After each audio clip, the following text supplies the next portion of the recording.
Everyone, कैसे हो आप सभी लोग। आई होप आप बहुत अच्छे होंगे और अच्छे से तैयारी भी चल रही होगी। सो आज हम करने वाले हैं जनरल अवेयरनेस का mock test number 6 for you IIC AO and NICL assistant के लिए। अगर आपने प्रीवियस मॉक टेस्ट इसका नहीं देखा है तो आई बटन पे मैंने यहाँ पे ऐड कर दिया है। यहाँ पे आपको इसका लिंक विजिबल हो जाएगा और इस लेक्चर की जो PDF है वो आपको एज यूजुअल हमारे टेलीग्राम चैनल पे मिल जाएगी इस लेक्चर के अपलोड होने के बाद।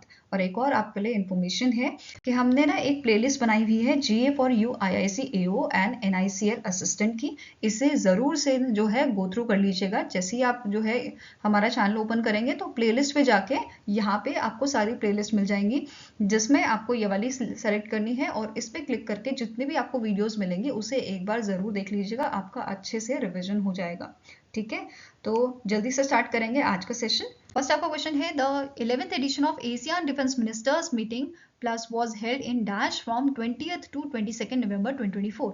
तो जो आपका 11th एडिशन हुआ था Asian defence ministers meeting plus का, ये कहाँ पे हुआ था? It was held in the Laos. ठीक है, वियंतियाने लाओस में ये आपका हुआ था। एंड इस मीटिंग के आपके चेयरपर्सन थे यहाँ के deputy prime minister and defence minister of Laos, जिनका नाम है जनरल चेनसेमोन चेन्यलथ। ठीक है, और जो ये आपका प्लस बेसिकली जो फोरम है आपका ADMM plus Asian defence ministers meeting plus forum, इसमें आपके 10 एशियन कंट्रीज हैं, 8 प्लस कंट्रीज हैं जिन्हें हम डायलॉग पार्टनर्स भी बोलते हैं, और along with your Timor Leste. ये क्लियर है।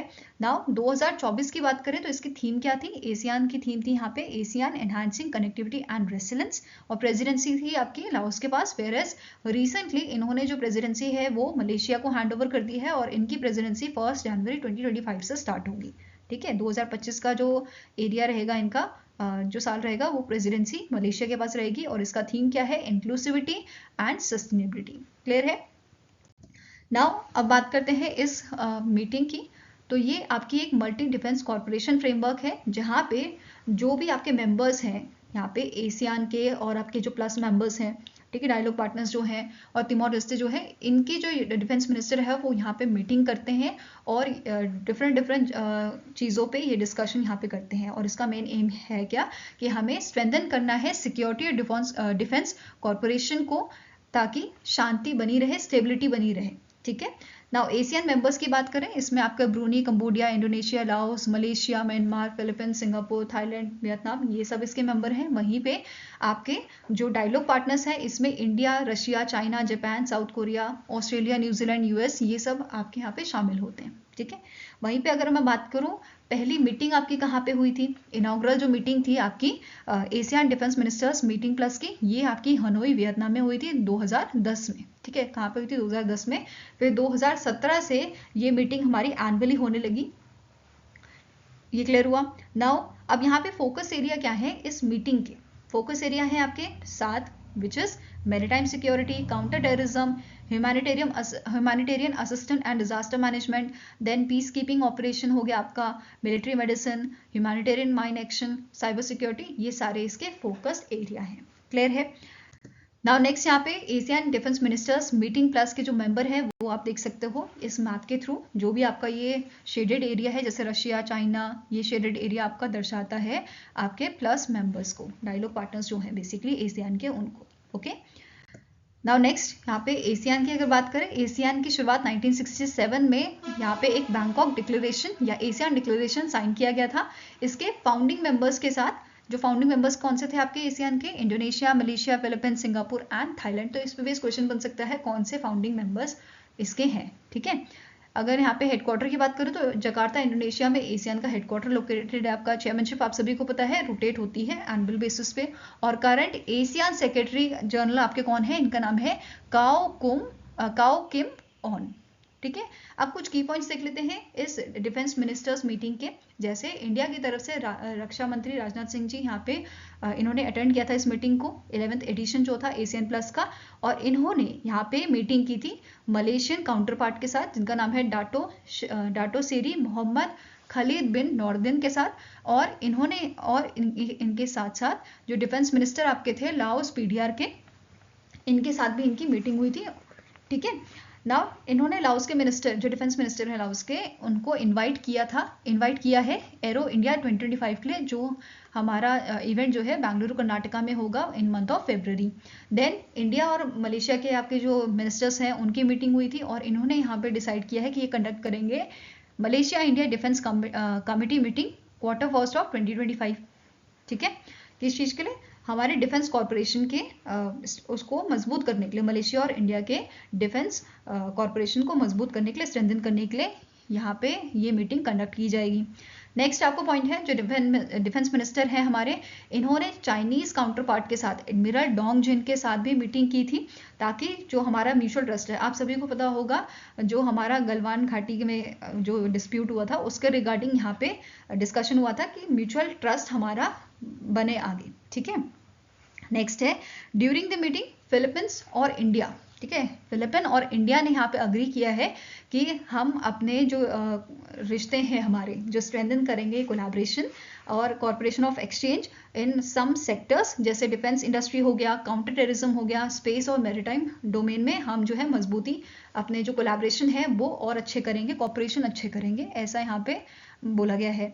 देन यहाँ पे एक चीज नोट करने वाली है, जो फिलीपींस है ये इंडिया का, ये काउंटर कोऑर्डिनेटर है इंडिया का इन एशियान। ठीक है, एशियान और ASEAN defence ministers meeting plus forum का ये हमारा कंट्री कोऑर्डिनेटर है 2025 के लिए। अगर यहीं पे बात की जाए पुराना कौन था या फिलीपींस से पहले कौन था, तो आंसर आपका हो जाएगा इट वाज योर सिंगापुर। ठीक है, ये क्या है, country coordinator for India in ASEAN और योर ADMM प्लस। ठीक है। नेक्स्ट आपको पॉइंट है, जो राजनाथ सिंह जी हैं, इन्होंने मीटिंग की थी न्यूजीलैंड के डिफेंस मिनिस्टर के साथ, जूडिथ कॉलिंस के साथ, और इन दोनों ने यहाँ पे अग्री किया है, इन दोनों ने यहाँ पे एक तरह से आप बोल सकते हो दोनों ने हाँ भरी है कि हम कोलैबोरेट करेंगे शिप बिल्डिंग सेक्टर्स में। क्लियर हुआ? नेक्स्ट आपको क्वेश्चन है, पीएम मोदी हैज इनॉग्रेटेड दी बीमा सखी योजना इन पानीपत हरियाणा। तो रिसेंटली पीएम मोदी जी का विजिट था आपका इन दी हरियाणा, तो वहां पे इन्होंने बीमा सखी योजना को इनॉग्रेट किया है, एम्पावर करने के लिए विमेंस को through financial literacy and insurance awareness.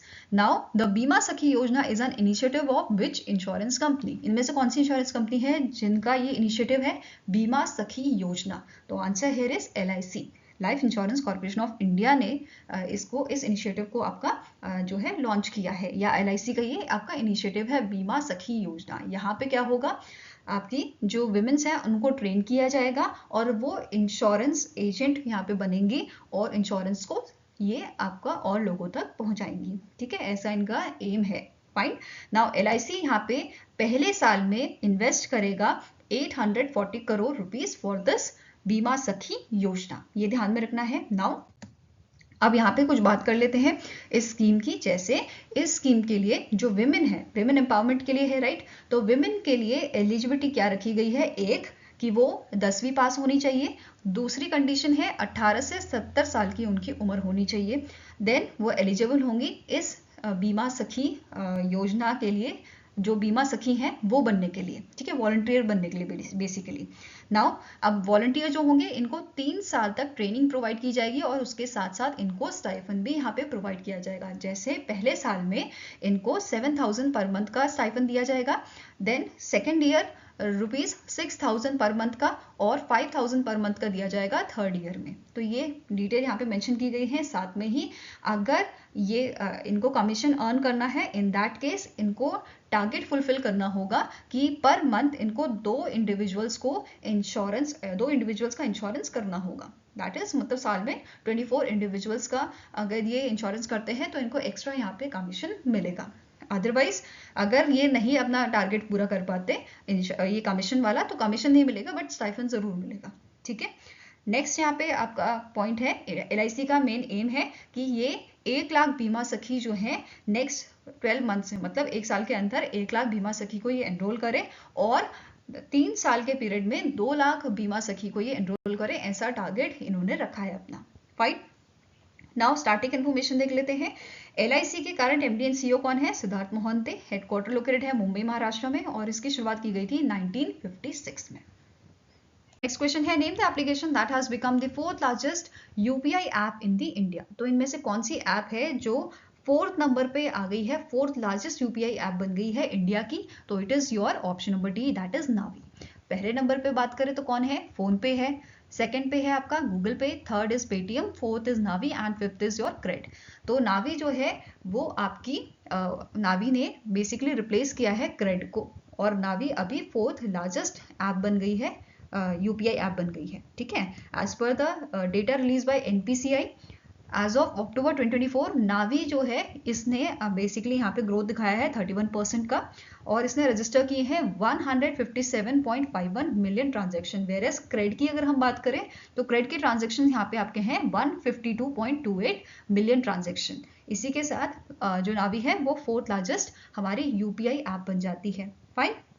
वहीं पे अगर यूपीआई मार्केट की बात करें तो सबसे ज़्यादा, जैसे कि मैंने आपको बताया, फ़ोन पे जो है सबसे ज़्यादा ट्रांजेक्शन से होती हैं आपकी 48% होती हैं, देन जी पे से 37% और पेटीएम से 7% होती हैं। तो टॉप 3 ऐप्स की बात करें तो फ़ोन पे, गूगल पे या जी पे और पेटीएम आपकी हो जाती हैं। फाइन।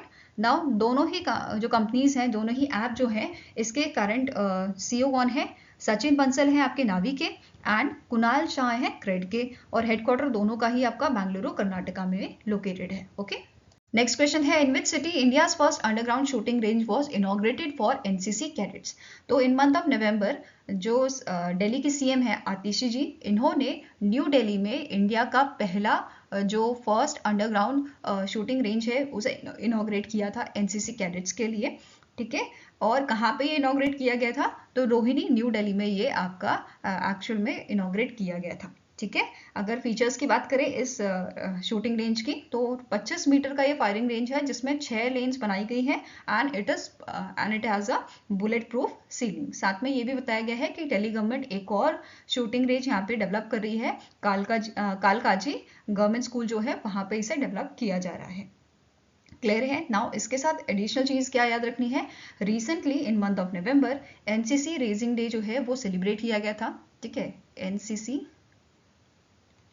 रेजिंग डे, एनसीसी का रेजिंग डे आपको ऑब्जर्व किया गया था एनुअली। इसे कब ऑब्जर्व करते हैं, फोर्थ संडे ऑफ नवंबर को, ठीक है। फोर्थ संडे नवंबर का जो आपका था 24 ऑफ नवंबर, एंड इस दिन हमने 76th एडिशन जो है वो ऑब्जर्व किया था एनसीसी के रेजिंग डे का। क्लियर है।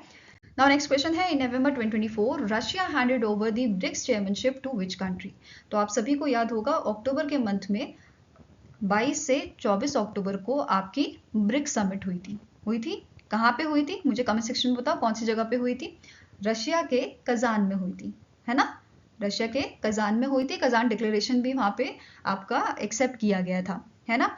नाउ अब यहाँ पे क्वेश्चन क्या है कि रशिया की चेयरमैनशिप आपकी जो है, रशिया के बाद अब चेयरमैनशिप जो है वो कौन सी कंट्री को दी गई है, तो ब्रिक्स की चेयरमैनशिप अब दी गई है आपके ब्राजील को। तो 2025 की चेयरमैनशिप किसके पास है, ब्राजील के पास है, तो आंसर हो जाएगा ऑप्शन नंबर सी। और ये जो चेयरमैनशिप हैंडओवर की गई है ये कौन से इवेंट में की गई थी, final Sherpa and shows Sherpa meeting of BRICS जो है ये आपकी एकटेरियनबर्ग रशिया में हुआ था 27 से 28 नवंबर को, और इस इवेंट में ये चेयरमैनशिप जो थी ब्रिक्स की वो हैंडओवर की गई ब्राजील को, ठीक है।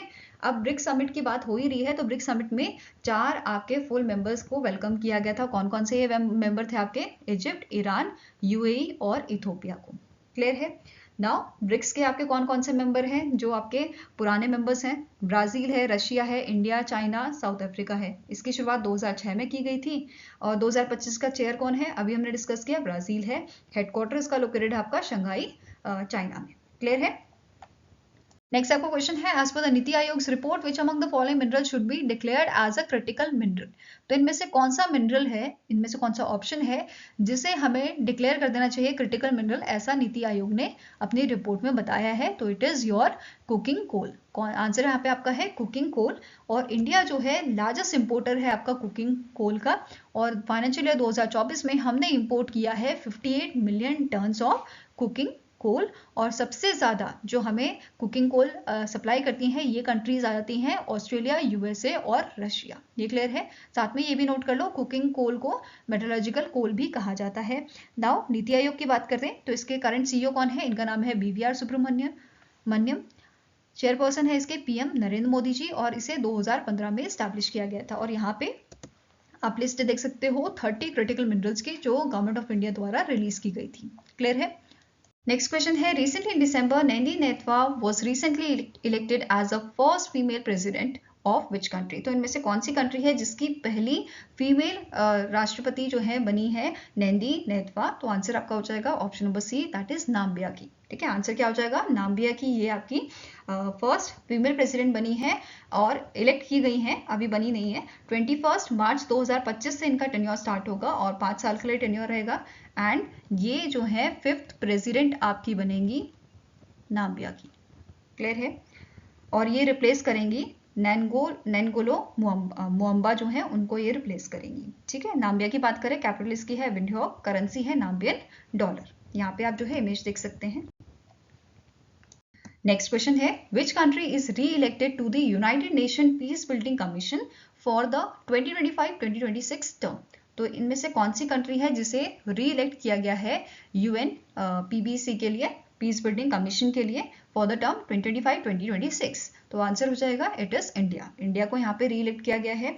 करंटली जो है इंडिया सर्व कर रहा है मेंबर ऑफ कमीशन एंड इसका टेन्योर आपका 31 मार्च 2024 को खत्म हो जाएगा। ठीक है, और 2025-2026 टर्म के लिए इंडिया को रीइलेक्ट किया गया है।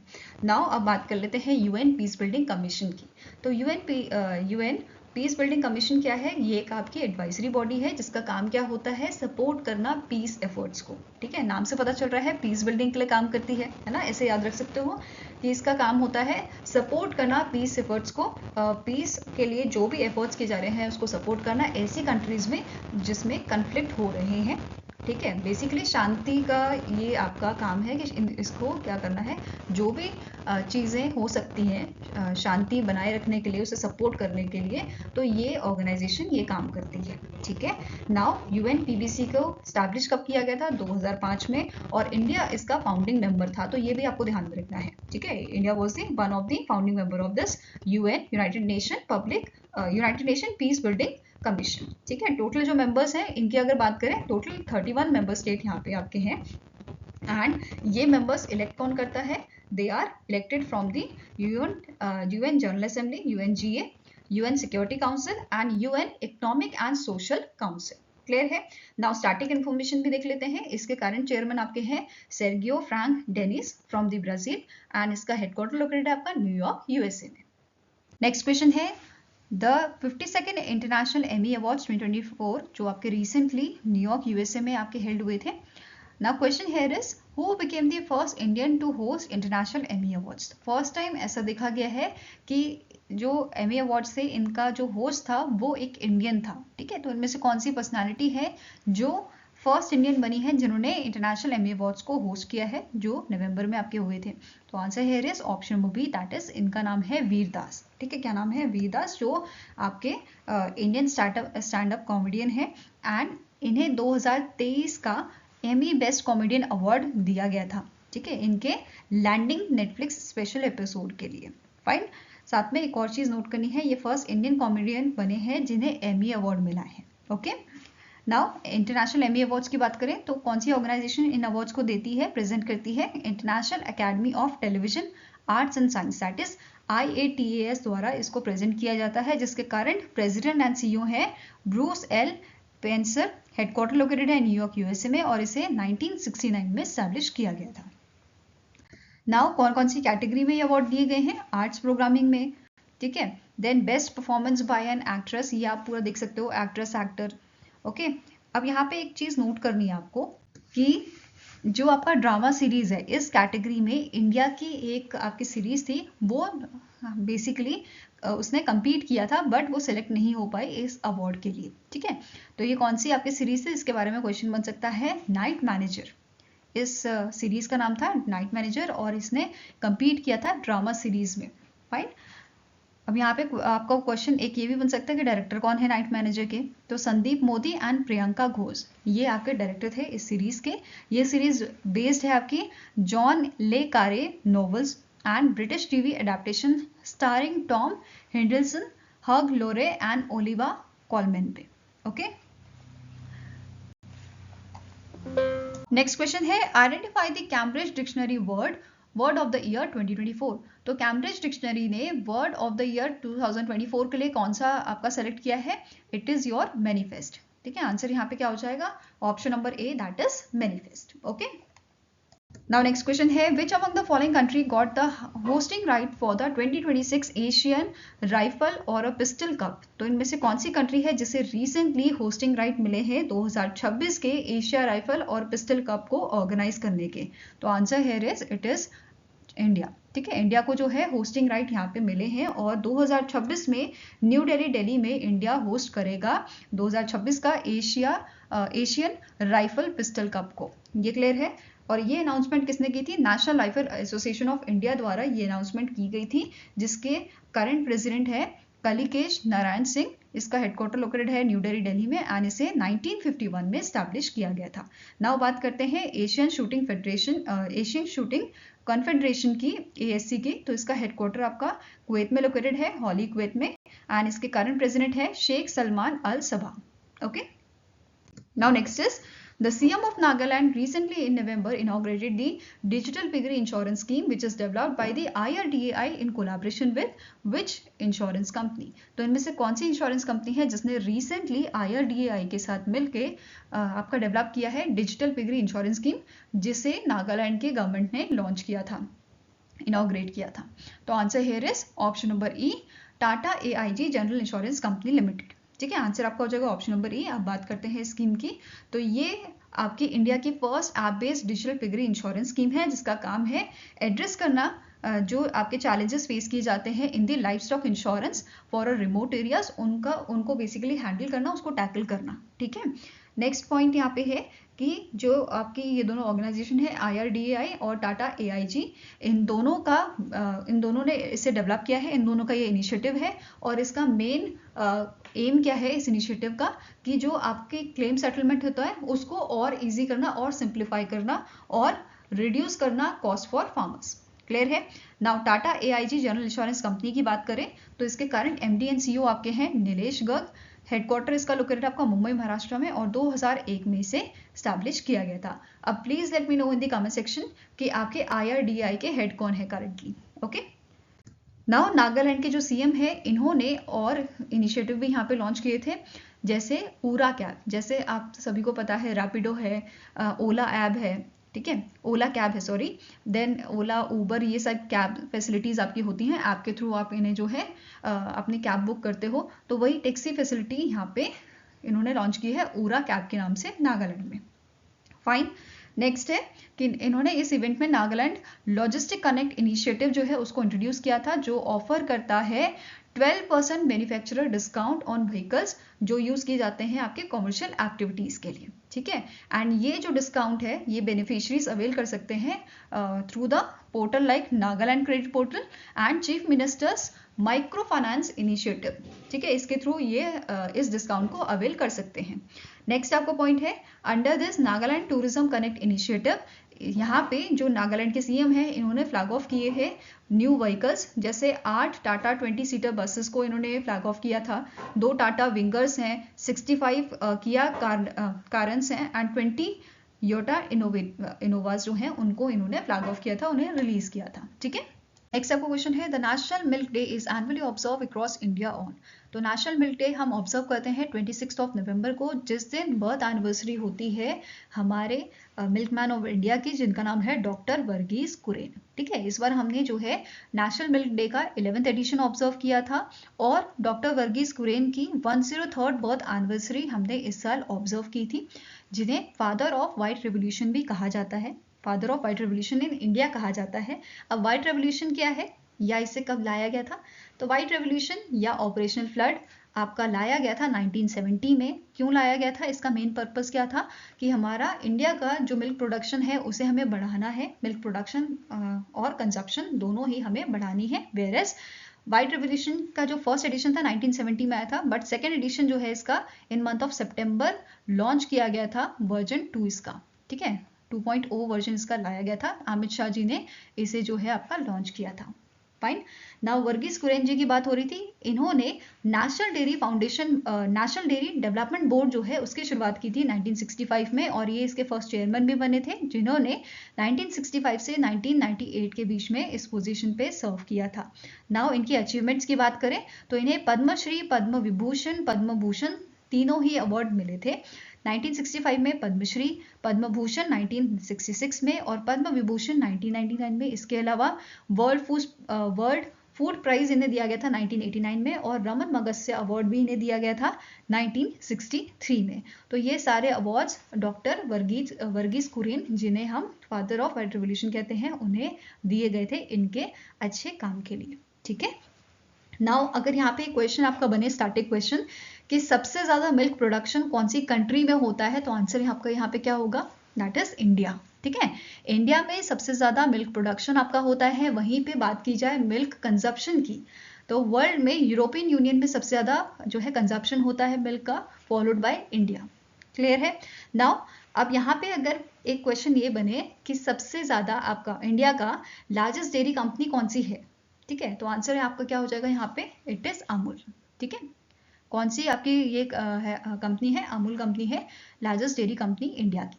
नाउ अब जो नेशनल मिल्क डे का हमने 11th एडिशन ऑब्जर्व किया था, इस ओकेजन पे बेसिक एनिमल हस्बेंड्री स्टैटिस्टिक्स आपका रिलीज किया गया था, जिसमें लाइफ स्टॉक सेक्टर के जो डेटा होता है वो रिलीज किया जाता है, एंड मैनुअल यहाँ पे एक रिलीज की गई थी on the identification of elite cows. ठीक है।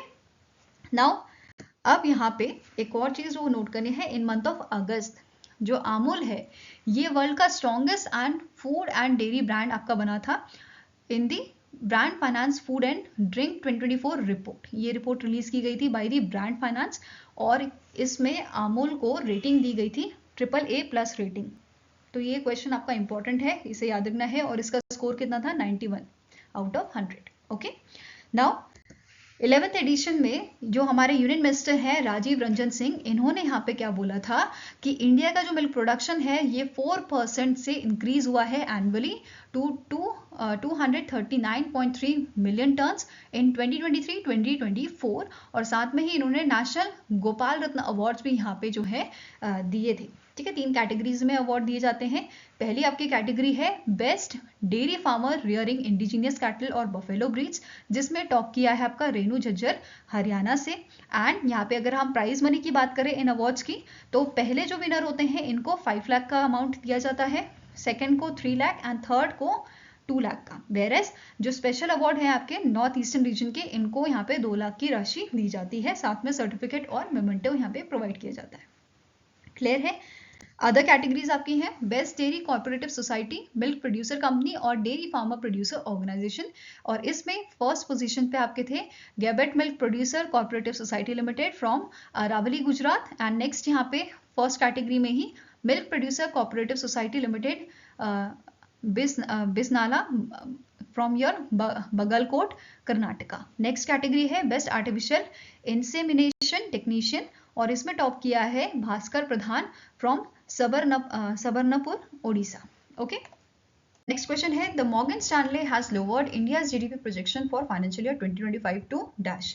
तो मॉर्गन स्टैनले ने रिसेंटली इंडिया की जो जीडीपी प्रोजेक्शन है for the year financial year 2025 इसके लिए आपकी कम की है। पहले कितनी थी, 6.7% प्रोजेक्शन दी गई थी, अब इसे कम करके 6.3% कर दिया गया है। तो answer here is option number B. Now static information भी कवर करेंगे इसकी। मॉर्गन स्टैनले के एग्जीक्यूटिव चेयरमैन करंटली है जेम्स पी गॉर्मन, हेडक्वार्टर आपका न्यूयॉर्क यूएसए में लोकेटेड है, और 1935 में इसको स्टैब्लिश किया गया था। नेक्स्ट क्वेश्चन है PM Narendra Modi has inaugurated the International Cooperative Alliance, that is ICA Global Cooperative Conference 2024 in New Delhi, Delhi, जो भारत मंडपम में हुआ था। Where is the headquarter of International Cooperative Alliance? तो यहाँ पे recently in month of November आपकी conference हुई थी। किसकी कॉन्फ्रेंस हुई थी, आपकी ICA Global Cooperative Conference Bharat Mandapam में 25 से 30 नवंबर को, ये 30 नवंबर तक ये आपकी चली थी, एंड फर्स्ट टाइम ये इंडिया में ऑर्गेनाइज हुई थी। बेसिकली आईसीए का आपका कॉन्फ्रेंस और आईसीए का जनरल असेंबली ये आपका इंडिया में पहली बार होस्ट किया गया था। और अगर बात करें आईसीए की हेडक्वार्टर की, जो आपका स्टैटिक क्वेश्चन यहाँ पे पूछा गया है, तो आंसर हो जाएगा ब्रुसेल, बेल्जियम में ये लोकेटेड है। ओके। नाउ इंडिया में इस कॉन्फ्रेंस को होस्ट किसने किया था, IFFCO in collaboration with ICA, government of India and Indian cooperatives जैसे अमूल और KRIBHCO which is KRIBHCU. Okay, and इस कॉन्फ्रेंस का थीम क्या था? Cooperatives build prosperity for all. Now कुछ की आपके पॉइंट्स हैं यहाँ पे, जैसे पीएम मोदी जी ने लॉन्च किया था यहाँ पे United nation international year of corporative 2025 and release किया था कॉमोरेटिव पोस्टल स्टैम्प. तो पहले बात करेंगे इंटरनेशनल ईयर ऑफ कॉर्पोरेटिव्स की. तो यहाँ पे यूनाइटेड नेशन जनरल असेंबली ने in month of July declare किया था 2025 को as a international year of cooperatives. अगर वहीं पे मैं आपसे पूछूं कि 2024 को कौन सा ईयर आपका जो है डेजिग्नेट किया गया था, डिक्लेयर किया गया था UNGA द्वारा, तो it was your international year of camelids. International year of camelids, ठीक है, ये ध्यान में रखना है.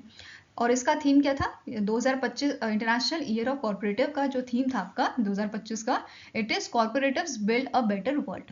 नाउ सेकंड पॉइंट आपका था कि कॉमोरेटिव पोस्टल स्टैम्प यहाँ पे जो है रिलीज किया है पीएम मोदी जी ने, जिसमें फीचर किया गया है एक लोटस को, which is a symbol of peace, strengthen, resilience and growth. Okay, इसमें आपके 5 पेटल दर्शाए गए हैं which represents the पंचतत्व. आपके नेचर के पंचतत्व होते हैं जल, वायु, अग्नि. तो ये सारे आपके 5 पेटल जो हैं वो इस लोटस के आपके रिप्रेजेंट करते हैं 5 एलिमेंट्स ऑफ नेचर को. ठीक है.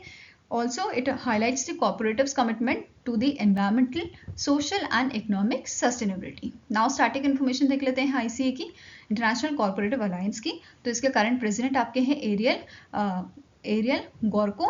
इसकी शुरुआत की गई थी 1895 में एंड इसका हेडक्वार्टर अभी हमने डिस्कस किया ब्रुसेल, बेल्जियम में लोकेटेड है. Now next question है the CCI Competition Commission of India has imposed penalty of ₹dash crore on Meta for abusing its dominant position through WhatsApp 2021 privacy policy. तो recently यहाँ पे Meta के ऊपर impose किया गया है पेनल्टी 213.14 करोड़ का. तो आंसर यहाँ पे क्या हो जाएगा? It is option number B, that is ये पेनल्टी लगाई गई है क्योंकि व्हाट्सएप के माध्यम से, ठीक है, व्हाट्सएप 2021 प्राइवेसी पॉलिसी जो है आपकी 2021 में बेसिकली व्हाट्सएप की जो टर्म्स एंड कंडीशंस हैं, जो पॉलिसीज हैं, वो अपडेट की गई थी, जिसके थ्रू यूजर का डेटा जो है आपका शेयर किया जा रहा था मेटा कंपनीज के साथ, ठीक है, फॉर एडवर्टाइजिंग पर्पस या जो भी कोई रीजन इनका हो विच इज इलीगल. ठीक है, तो इसी वजह से CCI ने यहाँ पे पेनल्टी इम्पोज की है और डायरेक्ट किया है व्हाट्सएप को to suspend their sharing of user data for advertising purposes for 5 year. तो ये सब चीजें यहाँ पे मेंशन की गई थी. इसके अलावा अगर मेटा प्लेटफॉर्म की बात करें तो मेटा प्लेटफॉर्म और कौन सी सर्विसेज प्रोवाइड करता है? व्हाट्सएप का हमें पता है, इंस्टाग्राम, थ्रेड, ये भी इनका ही है. ठीक है. नाउ मेटा की स्टैटिक इन्फॉर्मेशन देखें तो करंट इसके CEO आप सभी को पता है मार्क जुकरबर्ग है. हेडक्वार्टर लोकेटेड है आपका कैलिफोर्निया USA में. कब स्टैब्लिश किया गया था? 2004 में इसे स्टैब्लिश किया गया था. वहीं पे मेटा इंडिया की बात करें तो इसका हेडक्वार्टर आपका गुरुग्राम हरियाणा में है और इसके कारण CEO कौन है? Sandhya Devanathan. Okay. Next is the world trade organisation general council appointed dash as a 8th director general. तो WTO के डायरेक्टर जनरल अभी अपॉइंट किए गए हैं. इनका नाम है नोगोजी ओकोंजो एवेला. ठीक है, answer here is option number B. अब आप बोलोगे ये तो पहले भी थे, तो इनका अभी इनको जो है री इलेक्ट किया गया है as a 8th director general. और इनका जो टर्म है, देखो अगर WTO की बात करें, वर्ल्ड ट्रेड ऑर्गेनाइजेशन की, तो इसके जो डायरेक्टर जनरल होता है इनका टेन्योर आपका 4 साल का होता है. ठीक है, 4 ईयर का होता है. और जो नगोजी ओकेंजा एवेला है, इनका पहला टेन्योर 2021 में स्टार्ट हुआ था और जो सेकेंड टर्म इनका रहेगा वो 1 सितंबर 2025 से स्टार्ट होगा, सेकेंड वाला टर्म. ठीक है. नगोजी ओकेंजा एवेला जो है ये पहली विमेन है जो WTO की आपकी हेड बनी है and first African to lead the WTO. Clear है. नाउ नेक्स्ट इज WTO के स्टैटिक इन्फॉर्मेशन की हेडक्वार्टर कहाँ लोकेटेड है? जिनेवा, स्विट्जरलैंड में. मेंबर कंट्रीज हैं 166 और 1995 में स्टैब्लिश किया गया था इसको. नेक्स्ट क्वेश्चन है the dash anniversary of Hindi Diwas was recently in November celebrated by the permanent mission of India the United Nation in New York USA. तो कौन सी एनिवर्सरी का सेलिब्रेशन यहाँ पे हुआ था? It was the 75th anniversary of Hindi दिवस. हिंदी दिवस कब मनाते हैं? 14 सितंबर को यह मनाया जाता है. एंड इसके बारे में अभी पढ़ेंगे, उससे पहले जो 2 नवंबर को आपके सेलिब्रेशन हुई थी उसके बारे में देख लेते हैं। 75th एनिवर्सरी थी जिसको सेलिब्रेशन हुआ था of a Hindi Diwas, emphasising the global significance of Hindi. And जो हमारे परमानेंट रिप्रेजेंटेटिव है to India to the United Nation, इनका नाम क्या है? प्रवथा नेनी हरीश। इन्होंने जो है यहाँ पे एम्फसाइज किया है हिंदी के रोल पे in a national integration with the global representatives including your permanent representatives of the Mauritius and Nepal. Okay, now अब बात करते हैं हिंदी दिवस की। इसको हम 14 सितंबर को हर साल मनाते हैं। किस चीज़ के लिए मनाते हैं? क्योंकि हिंदी को अडॉप्ट किया गया था एज अ ऑफिशियल लैंग्वेज 1949 में, और इसी उपलक्ष्य में हम हिंदी दिवस मनाते हैं। और फर्स्ट हिंदी डे जो है, हिंदी दिवस जो है, वो हमने 14 सितंबर 1953 को ऑब्जर्व किया था। और अगर बात की जाए जो 2024 का हमारा एडिशन था, ठीक है, 2024 में जो हमारा हिंदी दिवस था उसकी थीम क्या थी? The bridge between traditional knowledge and artificial intelligence. It was a theme of your Hindi Diwas. Okay, next is India has extended the budgetary support of $1 million to government of Maldives for another year। तो recently जो आपकी मालदीव्स की government है उन्होंने request की है कि budgetary support जो है वो प्रोवाइड किया जाए इन्हें, और इसके लिए इंडिया की गवर्नमेंट ने $50 मिलियन का जो आपका बजटरी सपोर्ट है वो प्रोवाइड किया है इनकी गवर्नमेंट को। और किस फॉर्म में किया गया है? टी बिल्स की फॉर्म में किया गया है by the state bank of India. ठीक है, पहले भी यहाँ पे एक बजटरी सपोर्ट हमने प्रोवाइड किया था इन मंथ ऑफ मई। ठीक है, मई 2024 में ये आपका सपोर्ट प्रोवाइड किया गया था, और अभी फिर से सितंबर में ये प्रोवाइड किया गया। ठीक है, next is India secure dash rank in a global innovation index 2024 while dash top the list. तो जो आपका ग्लोबल इनोवेशन इंडेक्स है 2024 का, इसमें इंडिया की रैंक कितनी है? It is your 39th। ठीक है, इंडिया की रैंक है 39, और इसे टॉप किया है किसने? स्विट्जरलैंड ने। ठीक है, स्विट्जरलैंड द्वारा इसको टॉप किया गया है, और स्विट्जरलैंड 14th कंसेक्यूटिव ईयर जो है इस लिस्ट को, इस रैंकिंग को टॉप कर रहा है। ये क्लियर हुआ? तो आंसर क्या हो जाएगा? It is option number B, 39 and Switzerland. Fine. अब ग्लोबल इनोवेशन इंडेक्स की अगर बात करें तो ये जो आपका इंडेक्स था इसे WIPO World intellectual property Organisation, INSEAD from Paris France, Cornell University न्यूयॉर्क USA, तो ये 3 आपकी जो ऑर्गेनाइजेशन है इन्होंने मिलकर इसे पब्लिश किया है। कौन सा एडिशन था ये? 2024 का। It was your 17th edition, and इसमें आपके 80 इंडिकेटर्स होते हैं और 7 क्राइटेरिया होते हैं जिस पे बेस ये इंडेक्स आपका बनाया जाता है। अब यहाँ पे क्वेश्चन आपका क्या है? देखो, एक तो इंडिया की रैंक, ये क्वेश्चन बनता है, किसने टॉप किया है, ये क्वेश्चन बनता है। ठीक है, नाउ अगर हम टॉप कंट्रीज की बात करें तो सबसे पहला नंबर आपका है स्विट्जरलैंड का, followed by Sweden, USA, Singapore, UK, Republic of Korea, Finland, Netherland, Germany, Denmark, China आपका 11 नंबर पे है, फ्रांस, जापान 30 नंबर पे, कनाडा और इजराइल। ठीक है, ये आपके टॉप इकोनॉमी थी, टॉप कंट्री थी जिन्होंने अच्छा परफॉर्म किया है ग्लोबल इनोवेशन इंडेक्स का। ठीक है, अब बात करेंगे इंडिया की।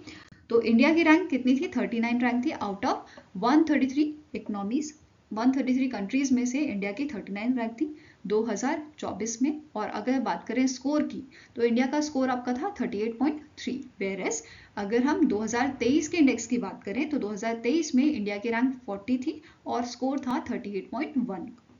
क्लियर हुआ? नाउ अब यहाँ पे एक और चीज जो नोट करनी है, लोअर मिडिल इनकम इकोनॉमीज जो थी आपकी, उनमें से इंडिया ने टॉप किया है। India ranks first among the 38 lower middle income countries, ये ध्यान में रखना आपको। फाइन। नाउ इसके अलावा यहाँ पे मैंने बोला 7 क्रिएटर होते हैं, उसमें इंडिया की क्या रैंक रही है? तो इंस्टीट्यूशन क्रिएटर में 54 रैंक रही है, ह्यूमन कैपिटल एंड रिसर्च में 51, इंफ्रास्ट्रक्चर में 72, मार्केट सोफिस्टिकेशन में 23, बिजनेस सोफिस्टिकेशन में आपका 58 रहा है, नॉलेज एंड टेक्नोलॉजी आउटपुट में 22 एंड क्रिएटिव आउटपुट में 43 रैंक इंडिया का रहा है। इसके अलावा कुछ अदर पॉइंट्स आपको जो नोट करने हैं, जैसे इंडिया जो है 4th नंबर पर रहा है in a world intellectual property organisation science and technology cluster ranking में। और इंडिया की कुछ आपकी सिटीज हैं जैसे मुंबई हो गया, दिल्ली, बेंगलुरु, चेन्नई, ये आपके top 100 science and technology cluster में शामिल हुई थी। ठीक है, और इसे टॉप किसने किया था? It is top by the Tokyo. Fine. Now starting information देखें तो WIPO के डायरेक्टर जनरल कौन है? डेरेन ट्रांग। हेडक्वार्टर लोकेटेड है जिनेवा स्विट्जरलैंड में और इसे 1967 में जो है स्टैब्लिश किया गया था। फाइन। नेक्स्ट क्वेश्चन है life insurance corporation of India launch its golden jubilee scholarship scheme 2024 to assist dash in a accessing higher education. तो इनमें से कौन से आपके स्टूडेंट हैं जिनके लिए ये स्कीम लाई गई है? गोल्डन जुबली स्कॉलरशिप स्कीम लाई गई है कि वो बच्चे आपके हायर एजुकेशन को इजीली एक्सेस कर पाए या उनको सुविधा मिल पाए। तो आंसर यहाँ पे आपका हो जाएगा इकोनॉमिकली वीकर सेक्शन के जो आपके बच्चे हैं, ठीक है, दैट इज EWS के जो स्टूडेंट्स हैं, ऐसे बच्चे जो EWS कैटेगरी में आते हैं, उनको हायर एजुकेशन प्रोवाइड करने के लिए ये आपका स्कीम लाया गया है। तो आंसर यहाँ पे क्या हो जाएगा? Option number D, economically weaker students के लिए ये स्कीम लाई गई है।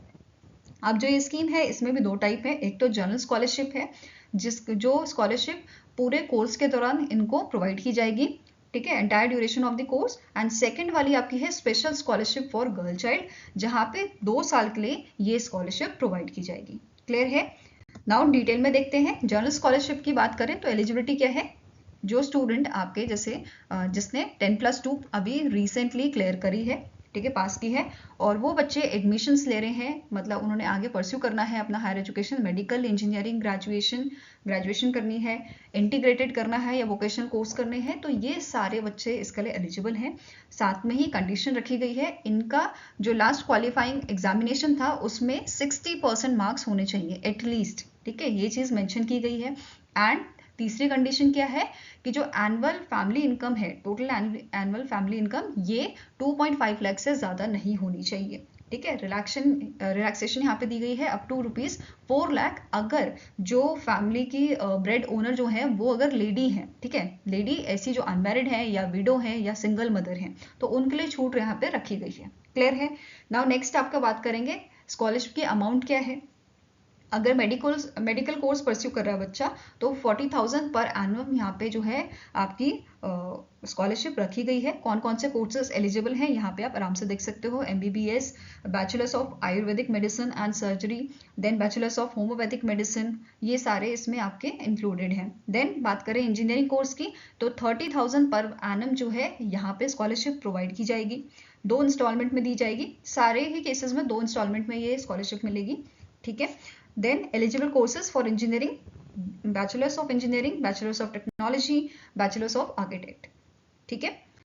नेक्स्ट आता है अगर बच्चा ग्रेजुएशन कर रहा है किसी और फील्ड में तो उसे 20,000 पर एनम का यहाँ पे स्कॉलरशिप दिया जाएगा। एंड एलिजिबिलिटी फील्ड जो रखी गई है वो है art, science, commerce, integrated course, vocational courses, ये सब यहाँ पे मेंशन किए गए हैं। इवन ITI भी इसमें इंक्लूड किया गया है। नेक्स्ट आपकी जो स्कॉलरशिप है सेकेंड वाली, it is special scholarship for girl child, 2 साल के लिए ये है। इसमें जो कैंडिडेट है, फीमेल कैंडिडेट जो है, उसने 10th पास करी होनी चाहिए, ये क्राइटेरिया रखा गया है। और इसमें भी एक परसेंटेज का क्राइटेरिया है 60% का, ठीक है। क्लास 10th पास होनी चाहिए और 60% यहाँ पे जो है इनका परसेंटेज होना चाहिए। एंड लास्ट वाला कंडीशन अगेन सेम है कि 2.5 लाख तक का इनका फैमिली इनकम होना चाहिए। एंड 4 लाख का रिलैक्सेशन जो भी अभी मैंने डिस्कस किया था, ठीक है। नाउ स्कॉलरशिप अमाउंट क्या है इस वाले केस में? 15,000 पर एनम की स्कॉलरशिप यहाँ पे रखी गई है। जो भी सेलेक्टेड गर्ल होगी उसे आफ्टर क्लास 10th या अगर 10+2 के बाद बच्चा कुछ करना चाहता है तो उसके लिए यहाँ पे इनको स्कॉलरशिप प्रोवाइड की जाएगी, ये ध्यान में रखना है आपको, ठीक है। नाउ नेक्स्ट बात करेंगे कौन से कैंडिडेट्स इसमें एलिजिबल नहीं है। ऐसे कैंडिडेट जो पार्ट टाइम जो है अपना ग्रेजुएशन कर रहे हैं वो एलिजिबल नहीं है। ऐसे कैंडिडेट जिनको स्कॉलरशिप मिल रही है किसी और इंस्टीट्यूशन से, ठीक है, वो इसमें एलिजिबल नहीं है। बट एक कंडीशन है, अगर गवर्नमेंट इंस्टीट्यूशन से इनको जो है, चाहे स्टेट हो या सेंट्रल हो, अगर गवर्नमेंट वाली स्कॉलरशिप मिल रही है तब ये एलिजिबल होंगे, ठीक है। साथ में ही जो बच्चा पोस्ट ग्रेजुएशन कर रहा है वो भी एलिजिबल नहीं होगा। फाइन। एप्लीकेशन प्रोसेस क्या रहेगा? LIC की वेबसाइट पे जाके अपना एप्लीकेशन इनको फिल करना होगा कैंडिडेट को, और वहाँ पे जो भी फॉर्म आपका आएगा उसे फिल करके सबमिट करना होगा, ठीक है। सिलेक्शन प्रोसेस क्या रहेगी? यहाँ पे मेरिट तैयार की जाएगी बच्चों के जो भी एग्जामिनेशन होंगे उनके बेसिस पे, ठीक है, और उनको देन शॉर्टलिस्ट किया जाएगा। सेकेंड पॉइंट आपका क्या बोल रहा है? रेगुलर स्कॉलरशिप की अगर बात करें तो इनमें जो क्लास 12th के बच्चे हैं उनको प्रायोरिटी दी जाएगी, ठीक है। वोकेशनल कोर्सेज भी यहाँ पे आपका कंसिडर किया जाएगा। ये सब चीज़ें यहाँ पे मेंशन की गई हैं। इवन एक और आपका कंडीशन है, अगर मेल और फीमेल दोनों की कंडीशन सेम है, दोनों की क्राइटेरिया सेम है, इन दैट केस फीमेल को यहाँ पे जो है प्रायोरिटी मिलेगी, ऐसा मेंशन किया गया है। ठीक है। नेक्स्ट क्वेश्चन है, which Indian company recently sign a contract to manufacture 150 wheeled armoured platform combat vehicle for Moroccan defence forces. तो इसमें से कौन सी इंडियन कंपनी है जिसने इस कॉन्ट्रैक्ट को साइन किया है कि ये बनाएंगे 150 wheeled armoured platform Moroccan defence forces के लिए? तो it is your Tata advance system limited. ठीक है, Tata advance system limited is the right answer. अब यहाँ पे क्या बोला गया है, जो डिलीवरी होगी इस आपके व्हीकल की, तो ये आपके 3 इयर्स में कर दी जाएगी। ठीक है। वहीं पे अगर बात करें व्हील आर्मर्ड प्लेटफॉर्म की, तो ये जो व्हीकल है इसे DRDO और टाटा मोटर्स ने मिलके डेवलप किया है, डिज़ाइन और डेवलप किया है। और इसके कुछ वेरिएंट्स भी यहाँ पे आपको याद रखने हैं, जैसे इन्फेंट्री प्रोटेक्टेड मोबिलिटी व्हीकल है, पैरामिलिट्री वर्जन है, WHAP 8x8 और लास्ट वर्जन है आपका टाटा केस्ट्रियल।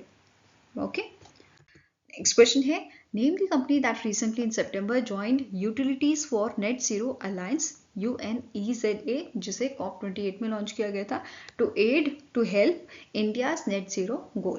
तो आंसर आपका हो जाएगा it is Adani green energy limited. ठीक है, यहाँ पे अदानी ग्रीन एनर्जी लिमिटेड ने रिन्यूएबल एनर्जी सेक्टर में and Adani energy solution limited ने ट्रांसमिशन एंड डिस्ट्रीब्यूशन सेक्टर में जो है, मतलब पहले ये कंपनी बनी है इंडिया से, जो अपने इन डिफरेंट सेक्टर्स में जो है इन्होंने ज्वाइन किया है आपका utilities for net zero alliance को। ठीक है, ये दोनों कंपनीज का टारगेट है कि 2050 तक ये अचीव करें नेट जीरो एमिशन। ठीक है। इसके अलावा अगर अदानी ग्रीन एनर्जी लिमिटेड की बात करें, तो इसका एम है कि 10% of Indian non fossil fuel energy जो है हमें करनी है by 2030 with a target of delivering 50 gigawatt of a renewable energy capacity by 2030। Whereas Adani energy solutions limited जो है, इसका फोकस है आपका एनहांस करने में grid reliability for renewable energy transmission and reduce करना direct emission by 72.7% by the year 2030। Clear है? नाउ अब ये जो utilities for net zero alliance है, ये अलायंस जैसे कि मैंने बोला आपको कि ये लॉन्च किया गया था COP28 में with a UAE declaration of action with an aim to drive global corporation in advancing renewable energy and grid development and for clean energy solution। और ये जो ऑर्गेनाइजेशन है आपकी 25 utilities and other energy companies इसमें शामिल हुई थी, along with arena and United nation climate change high level championship, और इन सब ने मिलकर इस ऑर्गेनाइजेशन को लॉन्च किया था।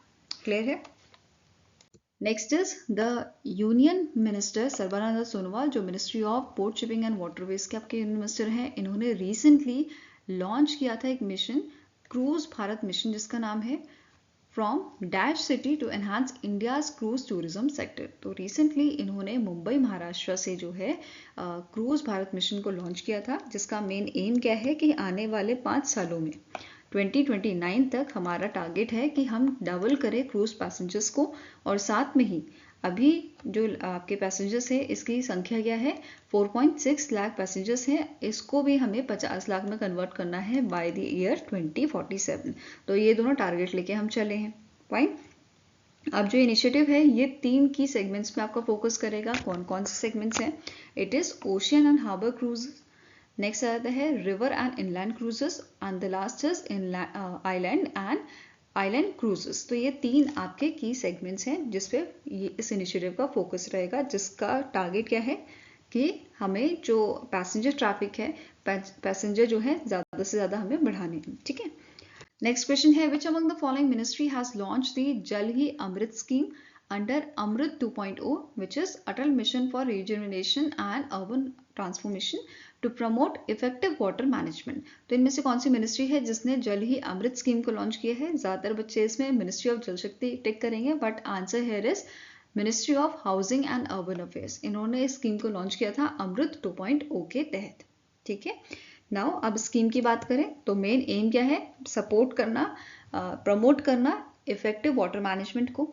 ठीक है। इसके लिए यहाँ पे क्लीन वाटर क्रेडिट सिस्टम आपको याद रखना है, जिसका एम है कि ये मोटिवेट करेगा स्टेट और यूनियन टेरिटरी को कि जो आपका सीवेज ट्रीटमेंट प्लांट्स हैं वो प्रॉपरली मैनेज किया जाए एंड उसका जो वाटर है वो रिसाइकल इंश्योर करें कि वो रिसाइकलेबल हो और हाई क्वालिटी ट्रीटेड वाटर हो, जिसके लिए जो आपके सीवेज ट्रीटमेंट प्लांट्स हैं उनको रेटिंग्स भी यहाँ पे जो है दी जाएंगी, जो आपके 6 मंथ तक वैलिड होंगी, जिन्हें आप क्लीन वाटर क्रेडिट्स भी कह सकते हैं। और इससे पता चलेगा कि आपका जो बेसिकली काम है वो कितना अच्छा है, ठीक है। इस रेटिंग से पता चलेगा और इस रेटिंग पे बेस्ड आपके इंसेंटिव्स भी यहाँ पे प्रोवाइड किए जाएंगे जो सीवेज ट्रीटमेंट प्लांट्स होंगे। क्लियर है? इसके अलावा यहाँ पे गवर्नमेंट ने 3 मेट्रो प्रोजेक्ट्स भी लॉन्च किए थे 31,000 करोड़ के, जिसमें पहला आपका मेट्रो प्रोजेक्ट है बेंगलुरु मेट्रो फेज 3 का, नेक्स्ट है Thane internal ring road metro projects and the last is southward extension of Pune metro rail projects. Next question है, as per the recent notification of a NPCI National Pavement Corporation of India, the auto replenishment of which of the following will no longer require the standard 24-hour pre-debit notification। तो ये आपका जो है यहाँ पे ये जो फैसिलिटी है ये आपकी जो है अवेलेबल है for the national electric toll collection NETC FASTag और RuPay national common mobility card के लिए। दैट इज बी और सी आपका आंसर हो जाएगा, both B and C are correct. Fine, जो ये चेंजेस हैं ये किए गए हैं with the RBI's directives statement on developmental and regulatory policies, जो आपकी 7 जुलाई 2024 को रिलीज की गई थी, इंट्रोड्यूस की गई थी। फाइन, नाउ नेक्स्ट क्वेश्चन है, as per the 19th edition of Global Hunger Index 2024, India has been ranked at dash position among 127 countries with a overall score of 27.3। तो recently जो आपका ग्लोबल हंगर इंडेक्स है उसे release किया गया था और इसमें इंडिया के कितनी रैंक थी? 2024 की रैंक अगर देखी जाए तो it is 105th rank, whereas 2023 में इंडिया की रैंक कितनी थी? It is 111th rank. तो इंडिया ने इस बार इम्प्रूव किया है। और इंडिया के जो पड़ोसी देश हैं उनकी भी बात करेंगे अभी, उससे पहले आपको नोट करना है इंडिया जो है सीरियस कैटेगरी में इंडिया को प्लेस किया गया है और इंडिया के साथ 42 कंट्रीज इस कैटेगरी में शामिल हैं इंक्लूडिंग इंडिया, ठीक है। टोटल 42 कंट्रीज को यहाँ पे सीरियस कैटेगरी में डाला गया है। वहीं पे इंडिया का पड़ोसी देश पाकिस्तान, इसकी 109th रैंक है, ये भी इस कैटेगरी में इंक्लूडेड है, और Afghanistan with 116th rank, whereas Bangladesh जिसकी 84th रैंक थी, Nepal 68th rank, Sri Lanka 56th rank, इनको मॉडरेट कैटेगरी में प्लेस किया गया है। फाइन, अब थोड़ा डिटेल में देखेंगे। देखो, ग्लोबल हंगर इंडेक्स की बात हो रही है। अब ये होता क्या है? बेसिकली इंटरनेशनल ह्यूमैनिटेरियन एजेंसीज का ये एक टूल होता है जिसका काम होता है मेजर करना और ट्रैक करना हंगर लेवल्स को with a global hunger index scores, ठीक है। उस पे बेस्ड यहाँ पे रैंकिंग दी जाती है। अब ये रैंकिंग आपके 4 की इंडिकेटर पे बेस्ड होती है, जिनके शेयर भी यहाँ पे मैंने लिखे हुए हैं कि कितना इसका वेटेज होता है, जिसकी वजह से रैंकिंग आपकी बनाई जाती है, ठीक है। तो अंडर नरिशमेंट जो है इसका वेटेज आपका 1/3 है। अंडर नरिशमेंट क्या होता है? It is a share of population, ठीक है। It is a share of population whose caloric intake जो है वो इनसफिशिएंट है। नेक्स्ट आ जाता है child stunting. It is a share of children जिनकी आपकी हाइट जो है, मतलब ऐसे बच्चे जिनकी एज 5 ईयर्स है बट उनकी हाइट जो है उस कंपैरिजन में सही नहीं है। दैट मीन्स अगर 5 साल का बच्चा है तो इसकी हाइट 109.2 सेंटीमीटर के आसपास होनी चाहिए, ठीक है। अगर ये नहीं है तो वही दर्शाता है आपका child stunting too and this is because of chronic undernutrition, और इसका वेटेज कितना है? 1/6 होता है, ठीक है। नेक्स्ट आता है चाइल्ड फास्टिंग। चाइल्ड फास्टिंग में आपका क्या है कि जो अगर 5 साल का बच्चा है जिसकी हाइट के कंपैरिजन में उसका वेट जो है वो कम है, ये दर्शाता है, ठीक है। और इसका वेटेज भी आपका 1/6 है। देन चाइल्ड मोर्टिलिटी, ये आपका लास्ट इंडिकेटर है। It is a share of children who passes away before turning 5 which partly reflects the fatal mix of poor nutrition and unsafe environment. Clear हुआ? नाउ अब कौन सी ऑर्गेनाइजेशन जो है इस ग्लोबल हंगर इंडेक्स को publish करती है? It is Irish humanitarian organisation जिसका नाम है कंसर्न वर्ल्ड वाइड, और दूसरी आपकी जर्मन एजेंसी है which is Welthungerhilfe WHH इसका आपका एक्रोनियम है, ठीक है। नाउ अब यहाँ पे आप सोचोगे कि इंडिया की रैंकिंग तो बताती, बट टॉप रैंकिंग में कौन सा कंट्री था? तो एज पर दिस रिपोर्ट जो आपका ग्लोबल हंगर इंडेक्स था, बेसिकली इसमें 22 कंट्रीज ऐसी हैं जिनका स्कोर आपका लेस देन 5 आया है। तो इनको कोई भी इंडिविजुअल रैंक ग्रांट नहीं की गई है, साइन नहीं की गई है, और इनको कलेक्टिवली 1 to 22 रैंकिंग दे दी गई है, ठीक है, ऐसा मेंशन किया गया था। अब ये 22 कंट्री कौन सी हैं? Belarus, Bosnia and Herzegovina, Chile, China, Costa Rica, Croatia, Estonia, ये सारी आपकी ऐसी कंट्रीज हैं जो 1 to 22 की रैंक 1 to 22 की रैंकिंग में आपकी आई थी। क्लियर है? Now next question है, the World Health Organization has officially recognized dash country for eliminating trachoma as a public health issue. तो recently WHO ने officially recognize किया है इंडिया को for eliminating trachoma. Clear है? इंडिया जो है वर्ल्ड में 22nd कंट्री बना है जिसने एलिमिनेट किया है ट्रेकोमा को, और अगर बात की जाए साउथ ईस्ट एशिया रीजन की तो यहाँ पे 3rd कंट्री बना है। इंडिया से पहले नेपाल और म्यांमार ऑलरेडी एलिमिनेट कर चुके हैं ट्रेकोमा को, जो आपकी एक आई डिजीज होती है। क्लियर है? नाउ इंडिया ने इस डिजीज को एलिमिनेट करने के लिए क्या क्या इनिशिएटिव लिए थे? तो 1963 में इंडिया ने इंट्रोड्यूस किया था national trachoma control programme with support from WHO and UNICEF, United Nation children's fund, और WHO वर्ल्ड हेल्थ ऑर्गेनाइजेशन के सपोर्ट से national trachoma control programme India के गवर्नमेंट द्वारा लॉन्च किया गया था।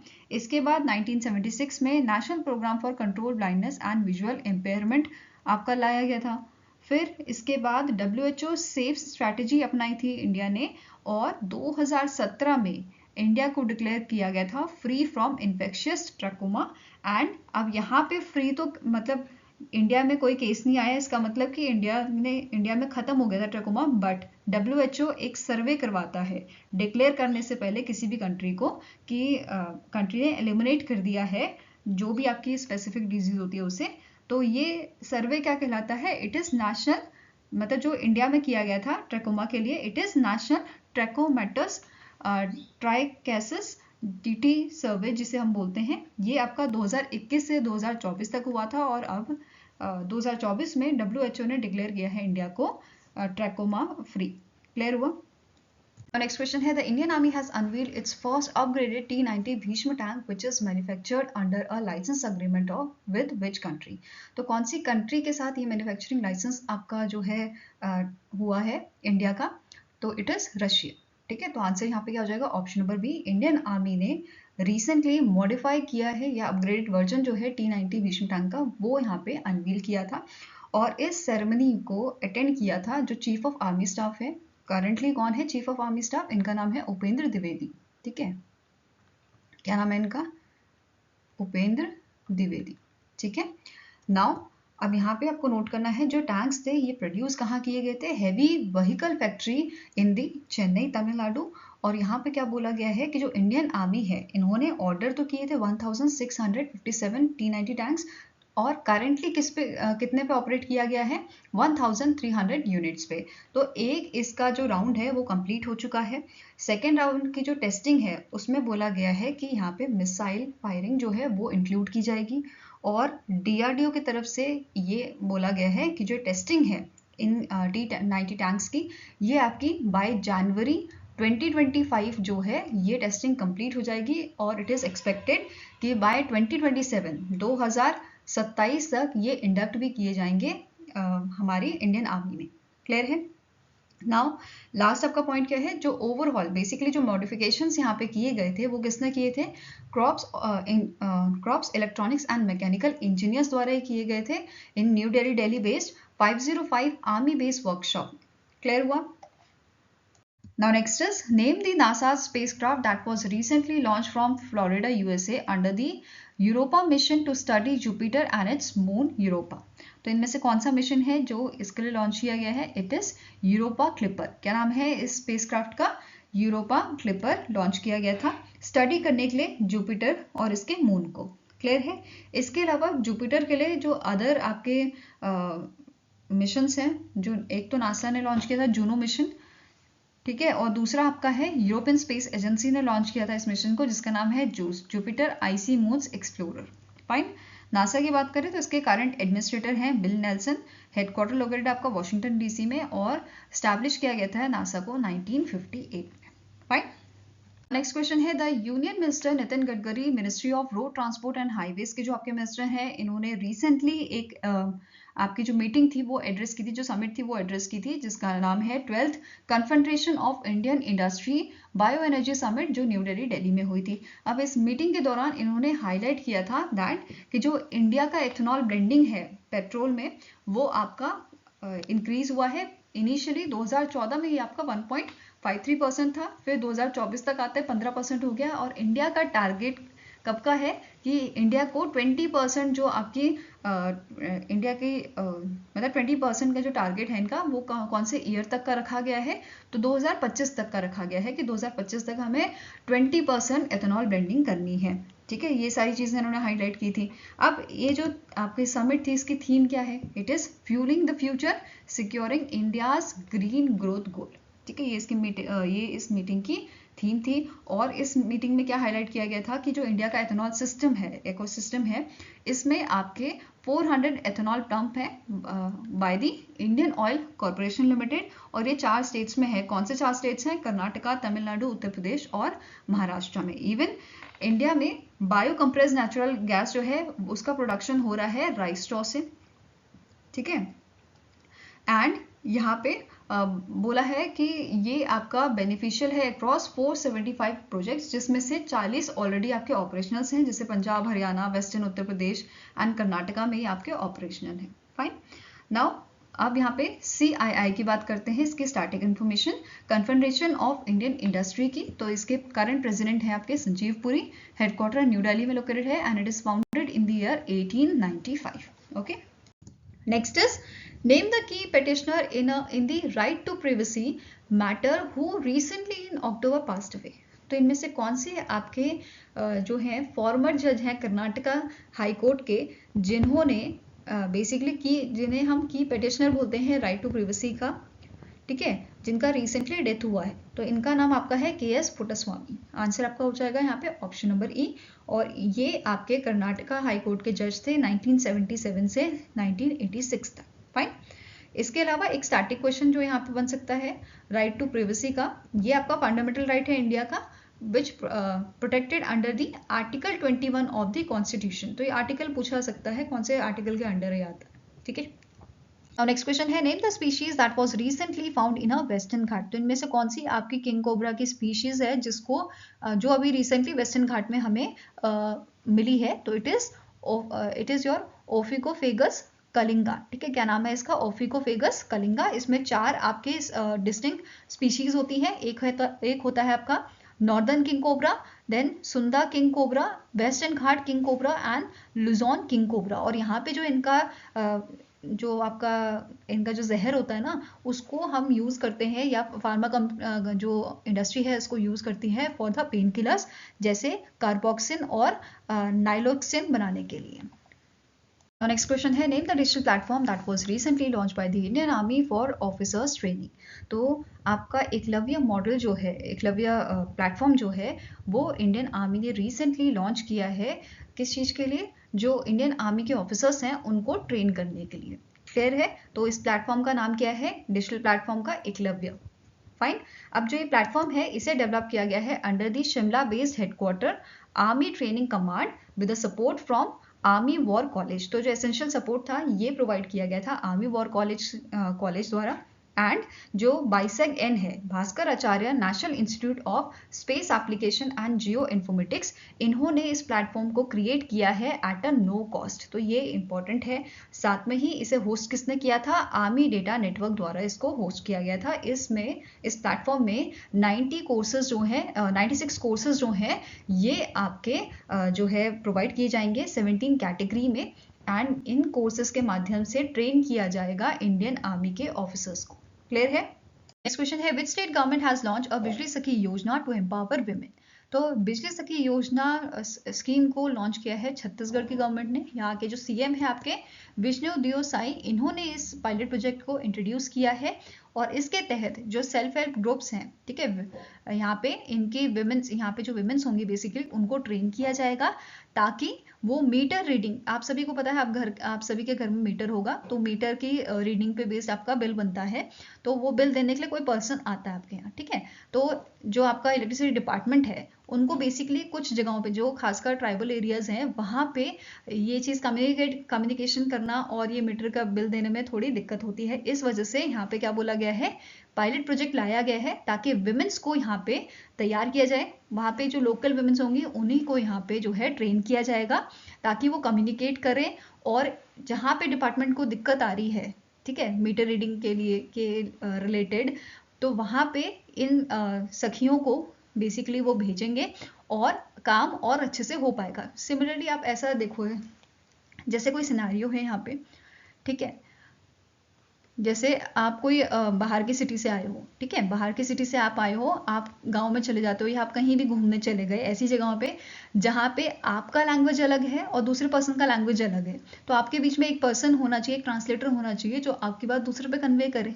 तो यही चीज़ यहाँ पे एक तरह से की जा रही है जो ट्राइबल एरियाज में है, ठीक है। तो उनके अगर लोकल पर्सन को हम अच्छे से काम समझा दे और उनके ज़रिए काम करवाएं तो काम बहुत अच्छे से हो पाएगा और कुछ भी चीज़ जो है अच्छे से कम्युनिकेट हो पाएगी, ठीक है।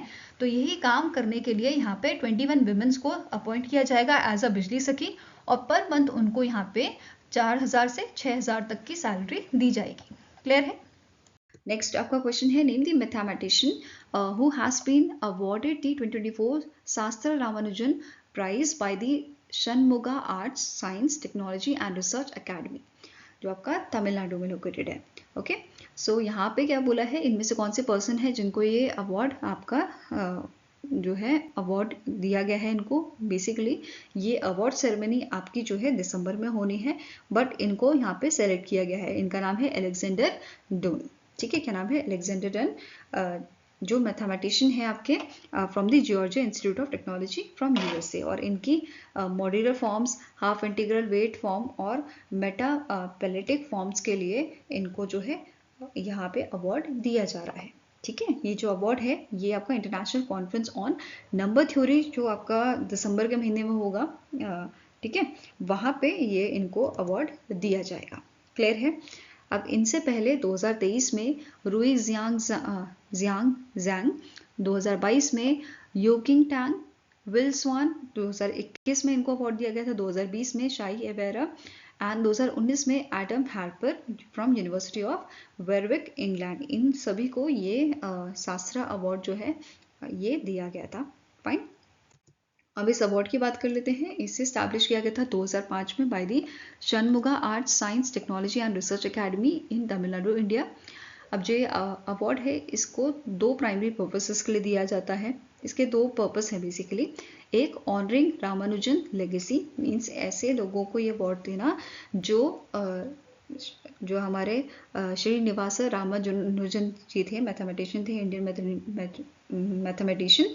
इनके जैसा जो वर्क करता है या इनके जैसा जो कंट्रीब्यूशन देता है, ठीक है, उनको ये अवार्ड देना, या फिर यंग टैलेंट्स को एनकरेज करने के लिए ये अवार्ड देना, ठीक है। बेसिकली अगर एलिजिबिलिटी की यहाँ पे बात करें तो जिनकी एज आपकी 32 होती है या इस एज से जो यंगर होते हैं उनको ये अवार्ड दिया जाता है।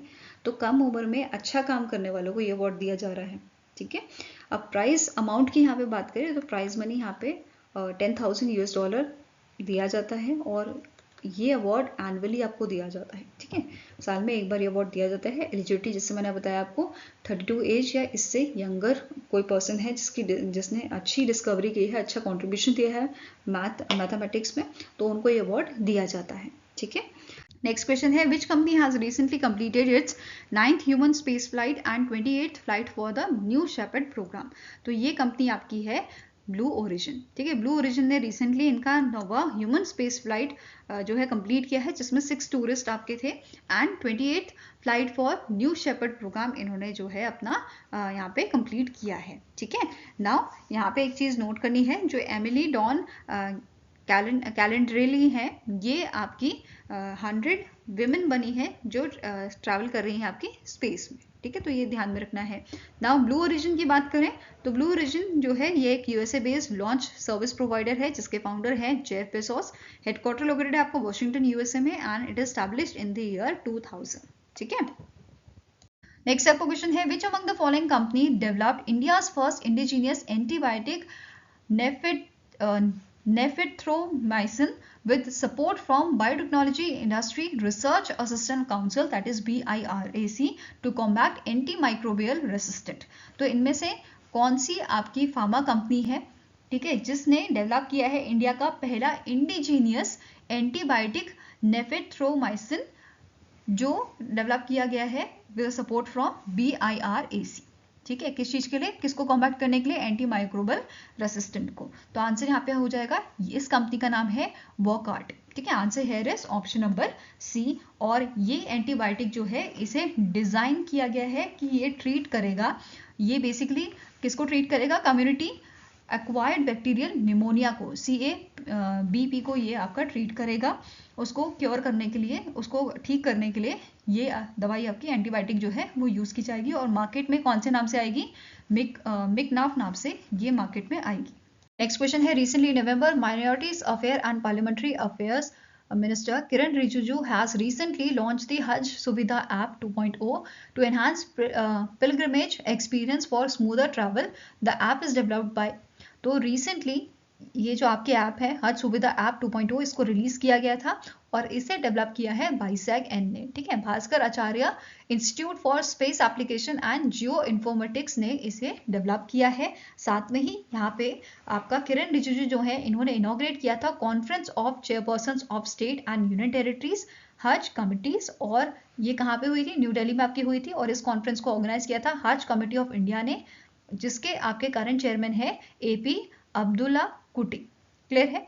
नाउ किरण रिजिजू जो है इन्होंने यहाँ पे हज गाइड 2024 भी लॉन्च की थी, जो आपकी अवेलेबल कराई गई है 10 लैंग्वेजेस में। ओके, नेक्स्ट आपका क्वेश्चन है OP Jindal global university partner with which Indian institute of technology to establish India's first constitution museum in Sonipat Haryana. तो recently OP Jindal global university ने पार्टनरशिप की है IIT मद्रास के साथ, किस चीज के लिए, इंडिया का पहला कॉन्स्टिट्यूशन म्यूजियम बनाने के लिए। कहाँ पे, सोनीपत हरियाणा में, ठीक है। तो ये जगह इंपॉर्टेंट है, जगह भी आपको क्वेश्चन में पूछी जा सकती है कि इन दोनों के बीच में आपका कोलैबोरेशन हुआ है, पार्टनरशिप हुई है इंडिया का पहला कॉन्स्टिट्यूशन म्यूजियम बनाने के लिए, और ये म्यूजियम कहाँ बनेगा, इस टाइप का क्वेश्चन भी बन सकता है, ठीक है। आई होप गाइस आपको ये वीडियो पसंद आया हो, पसंद आए तो लाइक एंड शेयर जरूर कीजिएगा और हमारे साथ जुड़ने के लिए हमारे चैनल को आप सब्सक्राइब कर सकते हैं। अगर आपके कुछ सजेशन है तो आप हमें कमेंट सेक्शन में लिख सकते हैं या फिर मेल भी कर सकते हैं benchmarkstudy007@gmail.com पे। सो मिलेंगे इसे ही नेक्स्ट वीडियो के साथ। Till then take care, have a nice day and all the best for your preparations.